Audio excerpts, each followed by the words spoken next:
യുവാൻഷൻ missing ആയ വിവരം അറിഞ്ഞ് യുവാൻഷൻ അവനെ അന്വേഷിച്ച് പല വഴിക്കായി ആളെ വിടുന്നുണ്ട്. ഈ സമയത്താണ് സ്നേക്ക് അദ്ദേഹത്തെ കാണാൻ എത്തിയത്. സ്നേക്കിനെ മുമ്പ് കണ്ടിട്ടില്ലാത്തതിനാൽ യുവാൻഷന് മനസ്സിലാവുന്നില്ല സിമാജിയാവോ പറഞ്ഞയച്ച ബോഡി ഗാർഡ് ആയിരിക്കും അതെന്നാണ് അദ്ദേഹം കരുതിയത്. സ്നേക്ക് ഒരു മാന്ത്രിക ഉപകരണവുമായിട്ടായിരുന്നു വന്നത്. അതിൻ്റെ സഹായത്തോടെ യുവാൻഷെങ്ങിന് സംഭവിച്ചത് എന്താണ് എന്ന് യുവാൻഷെങ്ങിന് കാണിച്ചു കൊടുക്കുന്നു. ഷീ പറഞ്ഞയച്ച ആൾ യുവാൻഷെങ്ങിനെ ഉപദ്രവിച്ചിട്ട് പോയ പുറകിന് തന്നെ സിമാജിയാവോ അവിടെ എത്തി അവനെ രക്ഷപ്പെടുത്തിയിരുന്നു. കുറെ കഴിഞ്ഞാണ് യുവാൻഷെങ്ങിന് ബോധം വീണത്. സിമാജിയാവോ നേരത്തെ സ്പെൽ പ്രയോഗിച്ചപ്പോൾ തൻ്റെ ശരീരത്തിൽ മറ്റൊരു സ്പെൽ കൂടി പ്രയോഗിച്ചിരുന്നതുകൊണ്ടാണ് ഇങ്ങനെ ഒരാൾ ഉപദ്രവിക്കാൻ വന്നപ്പോൾ തൻ്റെ അടുത്ത് എത്താൻ സാധിച്ചത് എന്നൊക്കെ യുവാൻഷെങ്ങിന് ഇതിനകം മനസ്സിലായി കഴിഞ്ഞിരുന്നു. പക്ഷേ സിമാജിയാവോ എന്തിനാണ് തന്നെ രക്ഷിച്ചതെന്ന് മാത്രം അവന് മനസ്സിലാവുന്നില്ല. അവനെ കൊല്ലാനായി തിങ്ങാനെ അങ്ങോട്ടേക്ക് പറഞ്ഞയച്ചത് താനാണല്ലോ, എന്നിട്ടും എന്തിനാണ് എന്നെ രക്ഷിച്ചത് എന്നൊക്കെ അവൻ ചോദിക്കുന്നു. അവനിങ്ങനെ നിർത്താതെ സംസാരിച്ചുകൊണ്ടിരിക്കുന്നത് സിമാജിയാവോയ്ക്ക് ഇഷ്ടപ്പെടുന്നില്ല. അതുകൊണ്ട് അവൻ യുവാൻഷെങ്ങിനെ വീണ്ടും ബോധം കെടുത്തുന്നുണ്ട്. സിമാജിയാവോ പറഞ്ഞിട്ടാണ് ഇപ്പോൾ സ്നേക്ക് യുവാൻഷെങ്ങിൻ്റെ അടുത്തേക്ക് വന്നിരിക്കുന്നത്. ഒരു സഞ്ചിയിലാക്കി യുവാൻഷെങ്ങിനെയും കൊണ്ടുവന്നിരുന്നു. യുവാൻഷെങ്ങിനെ പുറത്തേക്കിട്ടിട്ട് എന്താണ് യുവാൻഷെങ്ങിൻ്റെ പ്ലാൻ എന്ന് സ്നേക്ക് ചോദിക്കുന്നു. പാലസ് ഹെഡ് ഷിയാണ് തൻ്റെ മകനെ കൊല്ലാൻ ശ്രമിച്ചതെന്ന് ഇപ്പോൾ അദ്ദേഹത്തിന് മനസ്സിലായി കഴിഞ്ഞിരുന്നല്ലോ. അതുകൊണ്ട് തന്നെ ഇനി അങ്ങോട്ട് സിമാജിയാവോയുടെ സ്പൈ ആയി പാലസ് ഹെഡുകളുടെ കൂട്ടത്തിൽ തുടരാൻ തയ്യാറാണ് എന്ന് അദ്ദേഹം അറിയിക്കുന്നു. അങ്ങനെ അദ്ദേഹം സിമാജിയാവോയുടെ പക്ഷം ചേരുന്നുണ്ട്. ഇടയ്ക്കിടയ്ക്ക് സിമാജിയാവോയുടെ അടുത്തേക്ക് വന്ന കാര്യങ്ങൾ റിപ്പോർട്ട് ചെയ്യേണ്ട ആവശ്യമില്ല. പകരം ഷിയുടെ വിശ്വാസം പിടിച്ചുപറ്റി അയാളുടെ ഏറ്റവും വിശ്വസ്തനായി മാറുകയാണ് ചെയ്യേണ്ടതെന്ന് സ്നേക്ക് അയാളെ പറഞ്ഞേൽപ്പിക്കുന്നു. അതുപോലെ തന്നെ യുവാൻഷെങ് മരിച്ചു എന്നാണല്ലോ പാലസ് ഹെഡ് ഷിയൊക്കെ വിചാരിച്ചിരിക്കുന്നത്. അത് തെറ്റാൻ പാടില്ല. അതുകൊണ്ട് യുവാൻഷെങ്ങിനെ ഇനി ആരും പുറത്തൊന്നും കാണാൻ പാടില്ല. അങ്ങനെ അവൻ പുറത്തിറങ്ങുകയാണെങ്കിൽ അവനെ കൊല്ലാൻ പോകുന്നത് ഗ്രാൻഡ് മാസ്റ്റർ ആയിരിക്കും എന്നുള്ള ഭീഷണി കൂടി സ്നേക്ക് അദ്ദേഹത്തെ അറിയിക്കുന്നുണ്ട്. ഇനി അവനെ പുറത്തുവിടാതെ ശ്രദ്ധിച്ചോളാമെന്ന് അദ്ദേഹം ഉറപ്പ് നൽകുന്നു. റൂലിങ്ങിന് ഒരു അനിയത്തി കൂടി ഉണ്ട് എന്ന് മുമ്പേ പറഞ്ഞല്ലോ. സാങ്ലാൻ എന്നാണ് അവളുടെ പേര്. അവൾ ഇപ്പോൾ റൂലിങ്ങിൻ്റെ അടുത്തേക്ക് എത്തുന്നു. ഇങ്ങനെ പാലസ് ഹെഡ് ആയതിന് അവളെ അഭിനന്ദിക്കുകയും മറ്റും ചെയ്തിട്ടാണ് സിമാജിയാവോയെ കൊല്ലാൻ ഒരവസരം കിട്ടിയില്ലേ എന്നൊക്കെ അവൾ അന്വേഷിക്കുന്നത്. അത് വളരെ റിസ്ക്കുള്ള കാര്യമാണ് എന്ന് റൂലിംഗ് അറിയിക്കുന്നു. ഭാര്യയെ തകർക്കാനുള്ള മറ്റൊരു ഓപ്ഷനായ ആ കോൾഡ് നേച്ചറിലുള്ള ഫിഷിനെ കണ്ടെത്തിയ വിവരവും റൂലിംഗ് അവളെ അറിയിക്കുന്നുണ്ട്. തിങ്ങാനാണത് എന്നറിഞ്ഞപ്പോൾ തിങ്ങാന് നേരിട്ടത് തകർക്കാൻ പറ്റുന്നില്ലെങ്കിൽ അവളുടെ കോർ എടുത്ത ശേഷം അതുപയോഗിച്ച് വേണമെങ്കിലും ഭാര്യയെ തകർക്കാവുന്നതാണ്. അങ്ങനെ ചെയ്തുകൂടെ എന്ന് സാങ്ലാൻ ചോദിക്കുന്നു. പക്ഷേ റൂലിംഗ് ഇപ്പോൾ തന്നെ തിങ്ങാനെ നല്ലൊരു ഫ്രണ്ടായി കണ്ടിരിക്കുകയാണല്ലോ. അതുകൊണ്ട് തിങ്ങാനെ ഉപദ്രവിക്കാൻ അവൾക്ക് മനസ്സിലായി. അതുകൊണ്ട് അവൾ അതിൽ നിന്ന് ഒഴിഞ്ഞു മാറുന്നു. ഇനി ഇക്കാര്യത്തെക്കുറിച്ച് തന്നോട് പറയരുത് എന്നും ആവശ്യപ്പെടുന്നുണ്ട്. സാങ്ലാന് പക്ഷേ അതങ്ങോട്ട് ഉൾക്കൊള്ളാൻ ബുദ്ധിമുട്ടുണ്ട് എന്നാണ് തോന്നുന്നത്. അതേപോലെ തന്നെ മറ്റൊരു പെൺകുട്ടിയും അവിടെ മാറി നിന്ന് അവരുടെ ഈ സംസാരം കേൾക്കുന്നുണ്ടായിരുന്നു. അതും മാസ്റ്റർ ഷിയുടെ ഒരു സ്പൈ ആയിരുന്നു. തിങ്ങാൻ ഡീമൻസിൻ്റെ കൂട്ടത്തിൽ നിന്നുള്ള സ്പൈ ആണ് എന്നുള്ള വിവരം അവൾ ഉടനെ തന്നെ ഷിയുടെ അടുത്തെത്തിക്കുന്നു. ഷിയുടെ മകനും ഇവളും തമ്മിൽ ഇഷ്ടത്തിലാണ്. പക്ഷെ ഷിക്ക് അതിന് അത്ര താല്പര്യമുണ്ടെന്ന് തോന്നുന്നില്ല. ആൻഷുയെ എന്നാണ് ഇവളുടെ പേര്. നേരത്തെ സിമാജിയാവോയുടെ കൊട്ടാരത്തിലേക്ക് പോയ പെൺകുട്ടികളുടെ കൂട്ടത്തിൽ ഈ ആൻഷുയയും ഉണ്ടായിരുന്നു. ആൻഷു അവിടെ നിന്ന് പോയി കഴിഞ്ഞപ്പോൾ മകൻ ഷെൻഷുവിനോട് എപ്പോഴാണ് അവളുടെ ഈ ഓർമ്മകളൊക്കെ മായ്ച്ചു കളയുന്നതിന് വേണ്ടിയിട്ടുള്ള സ്പെൽ പ്രയോഗിക്കുന്നതെന്ന് ഷീ ചോദിക്കുന്നു. പക്ഷെ അവന് അങ്ങനെ ഒരു സ്പെൽ അവൾക്ക് നേരെ പ്രയോഗിക്കാൻ ഒട്ടും താല്പര്യമില്ല. അവൾ തങ്ങളെ ചതിക്കില്ല, മാത്രമല്ല നമ്മുടെ പ്ലാനിനെ കുറിച്ച് അവൾക്ക് ഒരു ഐഡിയയും ഇല്ല എന്ന് അവൻ പറഞ്ഞു നോക്കുന്നുണ്ട്. പക്ഷെ ആരെയും വിശ്വസിക്കാൻ പാടില്ല. നമ്മൾ രണ്ടുപേരും അല്ലാതെ മറ്റാരും നമ്മുടെ പ്ലാനിനെ പറ്റി അറിയാൻ പാടില്ല. അതുകൊണ്ട് സ്പെൽ പ്രയോഗിക്കുന്നതാണ് നല്ലതെന്ന് അദ്ദേഹം വീണ്ടും പറയുന്നുണ്ട്. അങ്ങനെ അവസാനം അവനത് സമ്മതിക്കേണ്ടി വരുന്നു. സിമാജിയാവോ തന്നെയാണ് യുവാൻഷെങ്ങിനെ കൊന്നത് എന്ന് വരുത്തി തീർക്കാൻ വേണ്ടിയിട്ട് ഷീ തിങ്ങാൻ ഒരു ഡീമൻ ആണ് എന്നുള്ള വിവരം യുവാൻഷെങ്ങിനെ അറിയിക്കാൻ ഏർപ്പാടാക്കിയിരുന്നു. ആ വിവരം അറിഞ്ഞുടൻ തന്നെ അദ്ദേഹം അത് സിമാജിയാവോയ്ക്ക് സീക്രട്ട് ലെറ്ററായി അയക്കുന്നുണ്ട്. തിങ്ങാൻ്റെ ഐഡൻറ്റിറ്റി അവർ മനസ്സിലാക്കിയെന്നറിഞ്ഞതോടെ സിമാജിയാവോ ശരിക്കും ടെൻഷനാവുന്നു. ആ സമയത്ത് അവൻ്റെ ഒപ്പം സ്നേക്കും ഉണ്ടായിരുന്നു. എങ്ങനെയാണ് അവർ ആ കാര്യം മനസ്സിലാക്കിയതെന്ന് രണ്ടുപേർക്കും മനസ്സിലാവുന്നില്ല. എന്തായാലും അവളുടെ ഐഡൻറ്റിറ്റി വെളിപ്പെട്ട സ്ഥിതിക്ക് അവർ അവളെ കൊല്ലാൻ ശ്രമിക്കുമെന്ന് ഉറപ്പാണ്. അങ്ങനെ സംഭവിക്കുന്നതിന് മുമ്പ് യുവാൻഷൻ തന്നെ തിങ്ങാനെ കൊന്ന് ഷിയുടെ വിശ്വാസം പിടിച്ചു പറ്റാൻ പറയാൻ സിമാജിയാവോ സ്നേക്കിനോട് നിർദ്ദേശിക്കുന്നു. അവൻ ശരിക്കും തിങ്ങാനെ കൊല്ലാൻ പോവുകയാണ് എന്നറിഞ്ഞ് സ്നേക്ക് ആകെ ടെൻഷനാവുന്നുണ്ട്. അവൾക്ക് വേണ്ടി സപ്പോർട്ട് ചെയ്ത് സംസാരിച്ച് നോക്കുന്നുണ്ട്. പക്ഷേ സിമാജിയാവോ അവളെ കൊല്ലാൻ തന്നെയാണ് ഉദ്ദേശിക്കുന്നതെന്ന് തോന്നുന്നു. സിമാജിയാവോ നിർദ്ദേശം നൽകിയതനുസരിച്ച് യുവാൻഷൻ ഷിയുടെ മുന്നിലെത്തി തൻ്റെ മകൻ കൊല്ലപ്പെട്ടതിനെക്കുറിച്ച് അറിയിക്കുന്നു. സിമാജിയാവോ ആണ് അവൻ്റെ മരണത്തിന് പിന്നിലെന്ന് പറഞ്ഞ് സിമാജിയാവോയെ കുറെ കുറ്റപ്പെടുത്തി നന്നായി അഭിനയിച്ച് അയാൾ ഷിയുടെ വിശ്വാസം പിടിച്ചു പറ്റുന്നുണ്ട്. ഷി പ്രതീക്ഷിച്ചിരുന്നതും ഇത് തന്നെയാണല്ലോ. ഇത്രയും നാൾ സിമാജിയാവോയ്ക്കെതിരെ ഒന്നും ചെയ്യാൻ യുവാൻഷൻ തയ്യാറല്ലായിരുന്നല്ലോ. ഇപ്പോൾ തൻ്റെ മകനെ കൊന്നത് കാരണം സിമാജിയാവോയ്ക്കെതിരായി അവർക്കൊപ്പം നിൽക്കാൻ തയ്യാറാണ് എന്നും യുവാൻഷൻ ഷിയെ അറിയിക്കുന്നു. സൂത്രത്തിൽ സിമാജിയാവോയെ വീണ്ടും തടവിലാക്കുന്നതിന് വേണ്ടി ഡീമൻ വംശത്തിലെ സ്പൈ ആയ തിങ്ങാനെ ഉപയോഗിക്കാമെന്ന് അദ്ദേഹം തന്നെ നിർദ്ദേശം വയ്ക്കുന്നുണ്ട്. അങ്ങനെ തിങ്ങാനെ ഒരു വിരുന്നിനെ വിളിച്ചു വരുത്തി സീലിനുള്ളിലാക്കിയിട്ട് അവൾക്കൊപ്പം വരുന്ന സിമാജിയാവോയെ തടവിലാക്കാനാണ് അവർ പ്ലാൻ ചെയ്യുന്നത്. തിങ്ങാനൊപ്പം സിമാജിയാവോയും വിരുന്നിനെത്തും എന്നാണ് അവരുടെ പ്രതീക്ഷ. യുവാൻഷൻ ഇങ്ങനെ ഒരു നിർദ്ദേശം മുന്നോട്ട് വയ്ക്കാൻ തന്നെ കാരണം സിമാജിയാവോ ഇങ്ങനെ തന്നെ പറയണമെന്ന് അദ്ദേഹത്തെ പറഞ്ഞേൽപ്പിച്ചിരുന്നതുകൊണ്ടാണ്. അതറിയാതെ ഷീ നല്ലൊരു പ്ലാൻ കിട്ടിയതുപോലെ അത് നടപ്പിലാക്കാൻ തീരുമാനിക്കുന്നുണ്ട്. തിങ്ങാൻ ഇങ്ങനെ തന്നെ വെച്ചിട്ട് പ്ലാൻ നടക്കുന്നതെന്നും അറിയാതെ അവിടുത്തെ പാലസിനെ കുറിച്ചുള്ളൊരു ഹിസ്റ്ററി ബുക്ക് വായിച്ചിരുന്ന് ഉറങ്ങിപ്പോകുന്നുണ്ട്. അപ്പോഴാണ് സിമാജിയാവോ അവളുടെ അടുത്തേക്ക് ചെല്ലുന്നത്. അവൾ എന്ത് ബുക്കാണ് വായിക്കുന്നതെന്ന് അവൻ ചോദിച്ചപ്പോൾ ആദ്യം അവൾ അതിനെക്കുറിച്ച് പറയാൻ മടിക്കുന്നുണ്ട്. പക്ഷേ പിന്നീട് അവൻ നിർബന്ധിച്ചപ്പോൾ ആ പുസ്തകം അവൾ അവനെ കാണിക്കുന്നു. പക്ഷെ അതിൽ എഴുതിയിരിക്കുന്ന ഹിസ്റ്ററി മുഴുവൻ നുണയാണ്, അതൊന്നുമല്ല യഥാർത്ഥത്തിൽ സംഭവിച്ചതെന്ന് സിമാജിയാവോ പറയുന്നുണ്ട്. ഡീമൺസിൻ്റെയും ഇമ്മോർട്ടൽസിൻ്റെയും ഇടയിലുള്ള ആ ബാരിയറിനെ പറ്റിയും സിമാജിയാവോ അവളോട് സൂചിപ്പിക്കുന്നു. ഇമ്മോർട്ടൽസും ഡീമൺസും തമ്മിലുള്ള യുദ്ധം നടക്കുന്നതിന് മുമ്പ് ഡീമൺസിൻ്റെ തലവൻ എന്തൊക്കെയോ ചെയ്ത് യുദ്ധത്തിലേക്ക് എത്തിക്കുകയായിരുന്നു. അതിനുശേഷമാണ് സിമ വംശക്കാർ ഇവിടുത്തെ സ്പിരിച്വൽ എനർജി ഉപയോഗിച്ച് ഡീമൺസിന് കൾട്ടിവേഷൻ കൂട്ടാൻ കഴിയാത്ത വിധത്തിൽ അവിടെ ഒരു ബാരിയർ ഉണ്ടാക്കിയത്.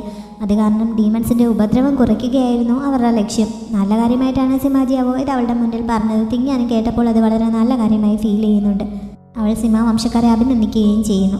സിമാജിയാവോയെക്കുറിച്ചും ആ ബുക്കിൽ കുറേ പറഞ്ഞിട്ടുണ്ടായിരുന്നു. അതിനെപ്പറ്റി അവൾ ചോദിച്ചപ്പോൾ അവന് ദേഷ്യം വരുന്നു. അത് മനസ്സിലായതോടെ അവൾ പതുക്കെ പ്ലേറ്റ് തിരിച്ച് അവൻ്റെ അടുത്തേക്ക് ചെന്ന് അവനെ സോപ്പിട്ട് അതിൽ പറഞ്ഞിരിക്കുന്നതെല്ലാം നുണയാണ് എന്ന് പറഞ്ഞ് അവൻ്റെ പക്ഷം ചേരുന്നുണ്ട്.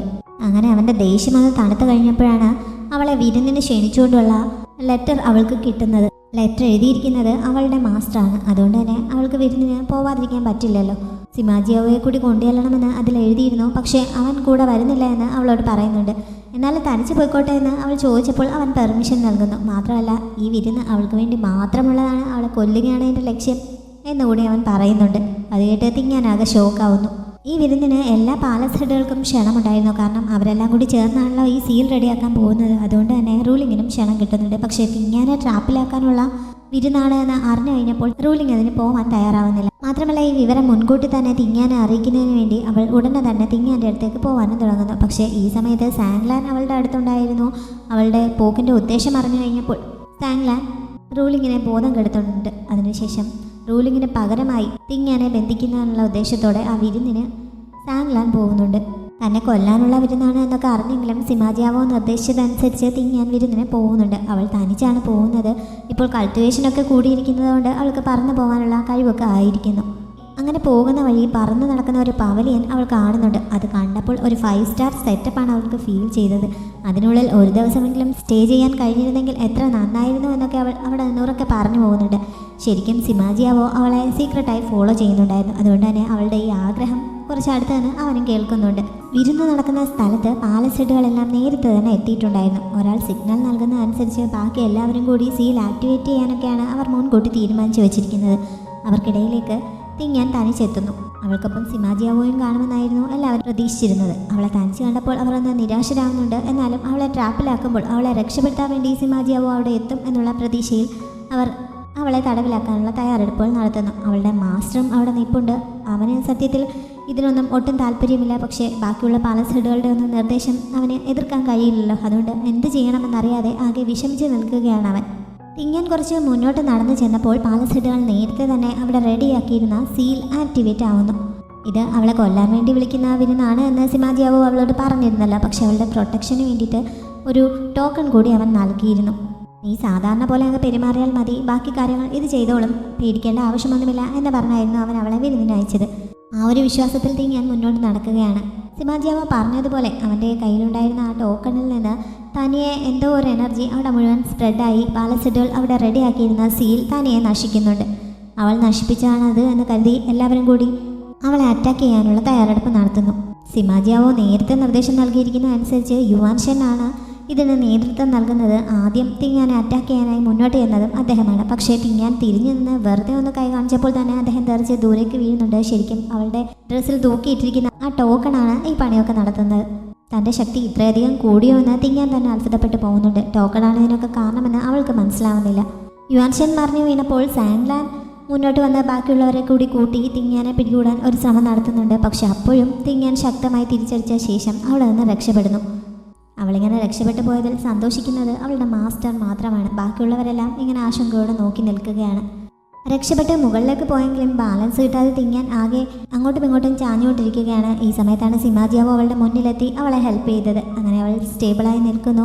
അവൾ വേഗം അവൻ്റെ അടുത്തേക്ക് ചെന്നിട്ട് അവനാണോ തന്നെ ഹെൽപ്പ് ചെയ്തതെന്ന് ചോദിക്കുന്നുണ്ട്. പക്ഷേ അതിന് മറുപടി പറയാതെ അവൻ അവളെ ഒരിടത്തേക്ക് കൂട്ടിക്കൊണ്ട് പോകുന്നുണ്ട്. എങ്ങോട്ടാണ് പോകുന്നതെന്ന് ചോദിച്ചപ്പോൾ മരിക്കാൻ പോവുകയാണെന്നാണ് അവൻ പറഞ്ഞത്. മരിക്കാനാണെങ്കിലും കൊല്ലാനാണെങ്കിലും അവൻ്റെ ഒപ്പം പോയല്ലേ പറ്റുകയുള്ളൂ. അങ്ങനെ അവൾ കൂടെ പോകുന്നു. അവൻ ആ പവലിയനിലേക്കായിരുന്നു അവളെ കൂട്ടിക്കൊണ്ട് പോയത്. ആ ഫ്ലൈയിങ് പവലിയനിലുള്ളത് ചുഹുയി എന്ന പെൺകുട്ടിയാണ്. ആദ്യം ഗ്രാൻഡ് മാസ്റ്ററുടെ അടുത്തേക്ക് പോകാനുള്ള പെൺകുട്ടികളുടെ സെലക്ഷൻ ടൈമിൽ ഇവളെയും കാണിച്ചിട്ടുണ്ടായിരുന്നു. ശരിക്കും തിങ്ങാന് സെലക്ഷൻ കിട്ടിയത് ഇവളുടെ എനർജി യുവാൻഷൻ അവളുടെ ശരീരത്തിൽ പ്രയോഗിച്ചിരുന്ന സ്പെല്ല് കാരണം തിങ്ങാന് കിട്ടിയതുകൊണ്ടാണ്. അത്രയൊക്കെ കൾട്ടിവേഷൻ ഉണ്ടായിട്ടും തിങ്ങാൻ കാരണമാണ് അവൾക്ക് അന്ന് സെലക്ഷൻ കിട്ടാതെ പോയത്. പക്ഷെ അത് മനസ്സിലാക്കാതെ അവൾക്ക് സെലക്ഷൻ കിട്ടാതിരുന്നതിനെ പറ്റി അവളുടെ അമ്മ അന്ന് ഒരുപാട് കുറ്റപ്പെടുത്തുകയും മറ്റും ചെയ്തിരുന്നു. ഇത് രഹസ്യമായി കേൾക്കാനിടയായ ചുഹുയി എങ്ങനെയെങ്കിലും സിമാജിയാവോയുടെ ശ്രദ്ധ പിടിച്ചുപറ്റി അവൻ്റെ ഭാര്യയാവണം എന്നുള്ള ആഗ്രഹത്തോടെയാണ് ഈ ഫ്ലൈയിങ് പവലിയനിൽ കയറി സിമാജിയാവോ ഇപ്പോൾ താമസിക്കുന്ന കൊട്ടാരത്തിനടുത്തായി വന്ന് സ്റ്റേ ചെയ്തിരിക്കുന്നത്. തിങ്ങാനല്ലാതെ മറ്റൊരു പെൺകുട്ടിക്കും അവൻ്റെ ശ്രദ്ധ പിടിച്ചു പറ്റാൻ ഇതുവരെ കഴിഞ്ഞിട്ടില്ല എന്ന് അവളുടെ സെർവൻറ്റ് ഇപ്പോൾ ഓർമ്മപ്പെടുത്തിയപ്പോൾ ദേഷ്യം കാരണം അവൾ ആ സെർവൻറ്റിനെ കൊല്ലാൻ ശ്രമിക്കുന്നുണ്ട്. ഈ സമയത്താണ് കൊടുങ്കാറ്റ് വീശുന്നത് പോലെ പവലിയൻ ശക്തമായി ആടി ഉലയാൻ തുടങ്ങിയത്. എന്താണ് സംഭവിക്കുന്നതെന്ന് അവർക്ക് ആദ്യം മനസ്സിലാവുന്നില്ല. കാര്യങ്ങൾ മനസ്സിലാവാൻ തുടങ്ങിയപ്പോഴേക്കും സിമാജിയാവോ തിങ്ങാനെയും കൊണ്ട് അങ്ങോട്ടേക്ക് എത്തുന്നു. നല്ല ദേഷ്യമുള്ളപ്പോൾ ഫോഴ്സ് ചെയ്ത് പിടിച്ചുകൊണ്ട് വരുന്നത് പോലെ ആയിരുന്നു സിമാജിയാവോ തിങ്ങാനെയും കൊണ്ട് അങ്ങോട്ടേക്ക് വന്നത്. മാത്രമല്ല അവളെ താഴേക്ക് തള്ളിയിട്ടിട്ട് അവൻ അവിടെ പോയിരിക്കുകയും ചെയ്യുന്നു. ഒരാളെ കൊല്ലാൻ പറ്റിയ സ്ഥലമാണ് ഇതെന്ന് അവിടെ ഇരുന്നുകൊണ്ട് പറയുകയും ചെയ്യുന്നു. അവൻ്റെ ഈ രീതിയൊക്കെ കണ്ടപ്പോൾ അവൻ തിങ്ങാനെ അവിടെ കൊണ്ടുവന്ന് കൊല്ലാൻ തുടങ്ങുകയാണ് എന്നാണ് ചുഹുയി വിചാരിച്ചത്. അവൾ അതിൽ സന്തോഷിക്കുകയും ചെയ്യുന്നു. അവളെ കൊല്ലുകയായിരിക്കും അവൻ്റെ ഉദ്ദേശമെന്ന് കരുതി അവന് ബുദ്ധിമുട്ടുണ്ടെങ്കിൽ അവന് വേണ്ടി അത് ചെയ്യാൻ തയ്യാറാണ് എന്നും അവൾ ഓഫർ വയ്ക്കുന്നുണ്ട്. അവൾ ആരാണെന്ന് അവൻ ചോദിച്ചറിയുന്നു. മൂൺ പാലസ് ഹെഡിൻ്റെ മകളാണ് എന്ന് പറഞ്ഞതും അവൻ അവളെയും കൂടെ ഇരുന്ന പെണ്ണിനെയും തട്ടി പുറത്തേക്ക് എറിയുന്നുണ്ട്. രണ്ടുപേരും കൂടി പവലിയനെ പുറത്തേക്ക് തെറിച്ച് വീഴുന്നു. അതോടെ ബാക്കിയുള്ളവർ തന്നെ അവിടെ നിന്ന് പോകുന്നുണ്ട്. സിമാജിയാവോ തിങ്ങാനെ പിടിച്ച് എഴുന്നേൽപ്പിച്ച ശേഷം ആ പവലിയനെ ചുറ്റും ഒരു പ്രൊട്ടക്ഷൻ ഉണ്ടാക്കിയിട്ട് അവിടെ നിന്ന് പോകാൻ തുടങ്ങുന്നു.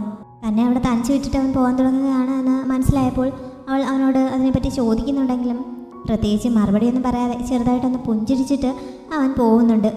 പിന്നീടാണ് അന്ന് പകൽ കണ്ട ആ ഫ്ലൈയിങ് പവലിയനാണ് അത് എന്നൊക്കെ അവൾ ശ്രദ്ധിക്കുന്നത്. അതോടെ 5 സ്റ്റാർ ഹോട്ടലിലേക്ക് ചെക്ക് ഇൻ ചെയ്തൊരു ഫീലിംഗ് ആയിരുന്നു അവൾക്ക്. പിന്നെ ഓടി നടന്ന് അവിടെ ഉണ്ടായിരുന്ന ഓരോന്നും അവൾ എൻജോയ് ചെയ്യാൻ തുടങ്ങുന്നുണ്ട്. സിമാജിയാവോ തിരികെ നേരെ പോയത് ആ പാലസ് ഹെഡുകളുടെ അടുത്തേക്കായിരുന്നു. അവർ തിങ്ങാനെ പിടിക്കുന്നതിന് വേണ്ടിയിട്ടാണല്ലോ അവിടെ അത്ര വലിയ സെറ്റപ്പൊക്കെ ഉണ്ടാക്കിയത്. എന്നിട്ടും അവർക്കതിന് സാധിച്ചില്ലല്ലോ എന്ന് അവൻ പരിഹാസത്തോടെ ചോദിക്കുന്നുണ്ട്. പക്ഷെ ആരും തങ്ങൾക്ക് അങ്ങനെ ഒരു ഉദ്ദേശമുള്ളതായി തുറന്ന് സമ്മതിക്കാൻ തയ്യാറാവുന്നില്ല. അവൻ എന്താണ് ഉദ്ദേശിക്കുന്നതെന്ന് ഒന്നും അറിയാത്തതുപോലെ ചോദിക്കുന്നു. തിങ്ങാൻ ഒരു ഡീമൺ സ്പൈ ആണ് എന്നുള്ള കാര്യം സിമാജിയാവോ തന്നെ അവരോട് പറയുന്നുണ്ട്. അങ്ങനെ ഒരു കാര്യം ഇപ്പോൾ അറിയുകയാണ് എന്ന രീതിയിലാണ് അവർ പ്രതികരിച്ചത്. അവൾ സ്പൈ ആണ് എന്ന് തിരിച്ചറിഞ്ഞ സ്ഥിതിക്ക് ഇനി അവളെ എന്ത് ചെയ്യാനാണ് അവൻ്റെ ഉദ്ദേശമെന്നും അവർ ചോദിക്കുന്നു. ഓൾറെഡി അവളെ തടവിലാക്കി കഴിഞ്ഞു. ഇനി അവളുടെ തൊലി ഉരിഞ്ഞ് അവളെ ചുട്ടെടുത്ത് വളരെ ക്രൂരമായി കൊല്ലാൻ പോവുകയാണ് എന്നൊക്കെയാണ് അവൻ അവരോട് പറഞ്ഞത്. പക്ഷേ അതിന് നേരെ ഓപ്പോസിറ്റായിട്ട് അവൾ ആ 5 സ്റ്റാർ പവലിയനിൽ അവിടുത്തെ സൗകര്യങ്ങൾ ഓരോന്നായി എൻജോയ് ചെയ്യുകയായിരുന്നു. അവളുടെ സ്കിൻ റോസ്റ്റ് ചെയ്യും എന്ന് അവൻ പറഞ്ഞ സമയത്ത് അവൾ അവിടെ ചിക്കൻ റോസ്റ്റ് ചെയ്തുകൊണ്ട് നിൽക്കുകയായിരുന്നു. അതിനുശേഷം ഗംഭീരമായിട്ട് ഒരു കുളിയും കഴിഞ്ഞ് അവൾ സുഖമായി കിടന്നുറങ്ങുകയും ചെയ്യുന്നു. ഇതിനൊക്കെ നേരെ വിപരീതമായിട്ടാണ് അവൻ ഈ പാലസ് ഹെഡുകളോട് പറഞ്ഞുകൊണ്ടിരുന്നത്. അക്കൂട്ടത്തിൽ സാങ്ലാനും ഉണ്ടല്ലോ. തിങ്ങാൻ്റെ ശരീരം ബാക്കിയുണ്ടെങ്കിലല്ലേ അവളുടെ കോർ എടുക്കാൻ സാങ്ലാന് പറ്റുകയുള്ളൂ. അതുകൊണ്ട് തിങ്ങാൻ്റെ ബോഡി എന്ത് ചെയ്യാനാണ് സിമാജിയാവോ ഉദ്ദേശിക്കുന്നതെന്ന് സാങ്ലാൻ ചോദിക്കുന്നുണ്ട്. ഇത്ര ക്രൂരമായ പീഡനങ്ങളൊക്കെ ഏറ്റുവാങ്ങി കഴിയുമ്പോൾ അവളുടെ ശരീരം പോലും ബാക്കി ഉണ്ടാവില്ല, ശരീരവും എല്ലുകളും മുഴുവൻ നശിക്കും എന്നാണ് അവൻ പറഞ്ഞത്. അതോടെ സാങ്ലാന് നിരാശയാവേണ്ടി വരുന്നുണ്ട്. ഇതെല്ലാം കേട്ട് ആകെ വിഷമിച്ചത് തിങ്ങാൻ്റെ മാസ്റ്റർ മാത്രമാണ്. സിമാജിയാവോയ്ക്ക് ഈ സമയം സ്പിരിറ്റ് ഫയറിൻ്റെ ടോർച്ചറിങ് അനുഭവപ്പെടുന്നു. അങ്ങനെ അവൻ അവരോട് അവിടെ നിന്ന് പോവാൻ പറയുന്നുണ്ട്. പറയുക മാത്രമല്ല അവരെ ചെറുതായിട്ടൊന്ന് ആക്രമിക്കുകയും ചെയ്യുന്നു. അങ്ങനെ എല്ലാവരും തെറിച്ച് ദൂരേക്ക് വീഴുന്നു. അവൻ്റെ ദേഷ്യം കാരണം എല്ലാവരും വേഗം അവിടെ നിന്ന് എഴുന്നേറ്റ് പോകുന്നുണ്ട്. തിങ്ങാൻ്റെ മാസ്റ്റർ മാത്രം അവളുടെ ബോഡിയെങ്കിലും ശരിയായ രീതിയിൽ മറവ് ചെയ്യുന്നതിന് വേണ്ടി തനിക്ക് തിരികെ നൽകണമെന്ന് റിക്വസ്റ്റ് ചെയ്തുകൊണ്ട് അപ്പോഴും അവൻ്റെ മുന്നിൽ തന്നെ ഇരിക്കുന്നു. അവളുടെ ബോഡി പോലും ബാക്കിയില്ല എന്നല്ലേ ഞാൻ പറഞ്ഞത്, പിന്നെ എങ്ങനെയാണ് അത് തിരികെ തരുന്നതെന്ന് ചോദിച്ചിട്ട് സിമാജിയാവോ അവിടെ നിന്ന് പോകുന്നുണ്ട്.